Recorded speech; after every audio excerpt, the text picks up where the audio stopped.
mi nombre es Glenda Marilis Arriaza Arriaza. Me voy a certificar en el área de comunicación y lenguaje. Llevo 15 años impartiendo la subárea de lengua y literatura en cuarto y quinto bachillerato en ciencias y letras con orientación en computación. El día de hoy vamos a ver los tipos de textos y este es mi plan de clase y voy a trabajar con la competencia. Utiliza la intertextualidad para redactar textos significativos sobre su entorno, tomando en cuenta la normativa y la gramática de su idioma. Voy a iniciar dando la definición de lo que es un texto, que son un conjunto de enunciados que permiten dar un mensaje, pero debe ser de forma clara, coherente y ordenada. Esto puede ser de forma escrita, pero también puede ser a través de la palabra. Existen varias clases de textos, pero aquí vamos a ver los más importantes. Vamos a ver la intención comunicativa, sus características y algunos ejemplos de ellos. Para iniciar le voy a pedir a uno de los alumnos que pase al frente y que lea este texto en voz alta para que los demás alumnos después respondan qué clase de texto es, ¿verdad? Puede ser descriptivo, narrativo, expositivo o argumentativo. Al terminar esta actividad, entonces empezamos con estos tipos de textos. Los descriptivos. Los descriptivos describen las cualidades y características de una persona, de un fenómeno, de un animal, de algún objeto. Utilizan adjetivos para realizar dicha descripción. Si ustedes se recuerdan, en algunas clases anteriores vimos los tipos de descripción. De acuerdo a lo que describen, así se llaman. Por ejemplo, la prosopografía. La prosopografía describe los rasgos físicos de una persona. Por ejemplo, si la persona es alta, si la persona es baja, el color de su tez, si es blanca o si es morena, el color de sus ojos, si son grandes, si son pequeños, si son achinados, el color de su cabello, si es largo, si es corto.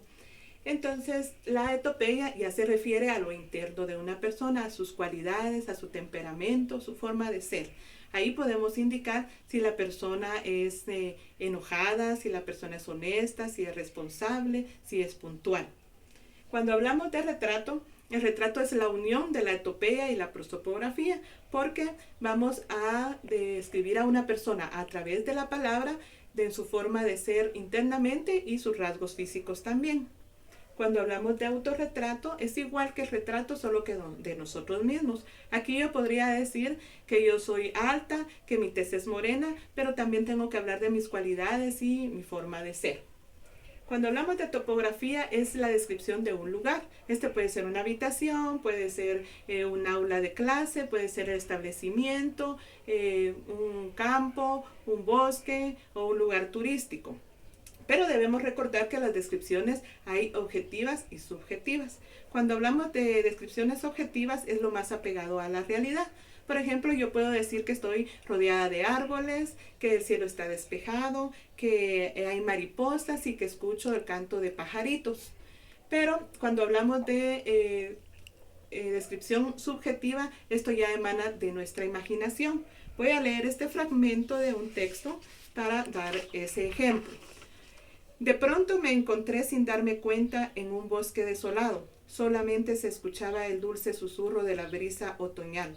Un sentimiento de nostalgia invadió mi cuerpo. Si nos damos cuenta, aquí ya entran sentimientos y emociones. Entonces, luego vamos a ver los textos argumentativos. Estos textos, la función principal es persuadir o convencer a las personas de alguna posición, pero a través de algunos datos a los que se le llaman argumentos.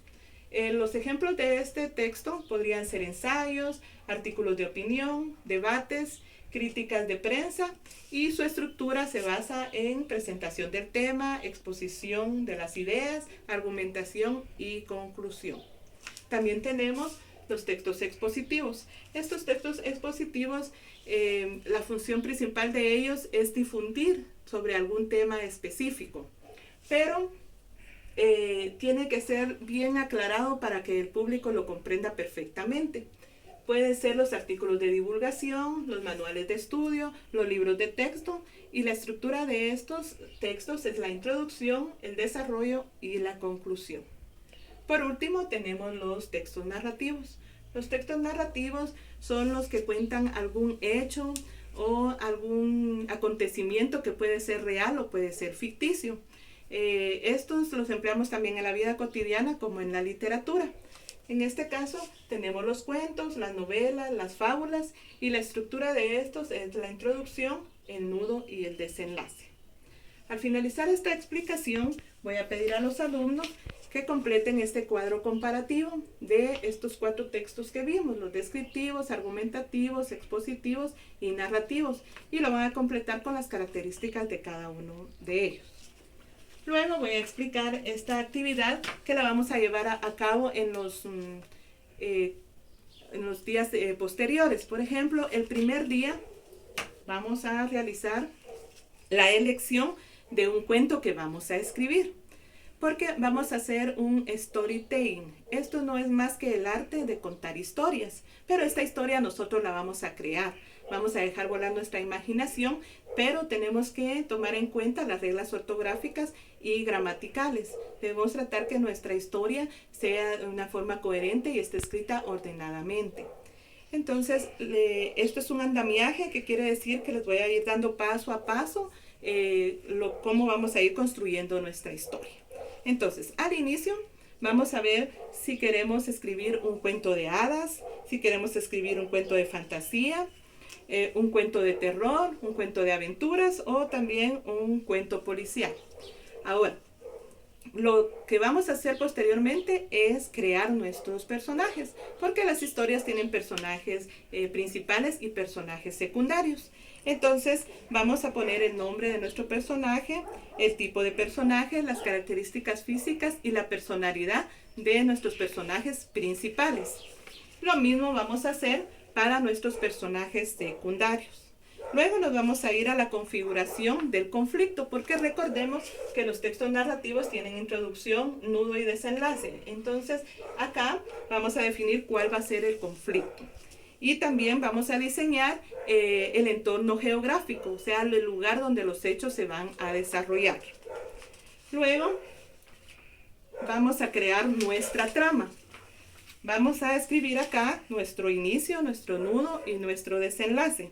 Vamos a cerciorarnos de incorporar elementos que vayan de acuerdo a la clase de cuento que nosotros elegimos.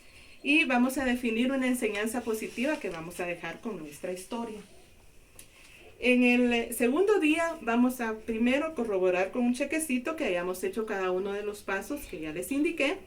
Y luego vamos a escribir nuestra historia en este espacio y vamos a colocar también el título de nuestra historia. En el tercer día vamos a pedir a un compañero de nosotros que revise nuestra historia. Y nosotros vamos a revisar la historia de otro compañero. Vamos a utilizar este esquema para colocar acá lo que hemos revisado, si hay algo que debe quitar, algo que debe poner, cualquier comentario y recomendación para que esa historia quede perfectamente. Entonces, después de hacer esta actividad, el último día vamos a tomar en cuenta esas recomendaciones que nuestros compañeros nos hicieron. Vamos a ir corrigiendo nuestra historia, copiarla de nuevo. En este momento ya podemos colocarle imágenes ilustrativas y vamos a decidir si vamos a contar por medio de un audio o por medio de un video nuestra historia. Aquí al final podemos ver donde podemos ir chequeando que si todos los pasos los fuimos haciendo para que no se nos pase ninguno, porque esta actividad nosotros la vamos a calificar con esta rúbrica. En esta rúbrica podemos ver varios aspectos acá y un puntaje por cada uno. Si alguno de estos aspectos pues está excelente, si está muy bueno, si está bueno o si debe mejorar. Eso es todo. Muchas gracias.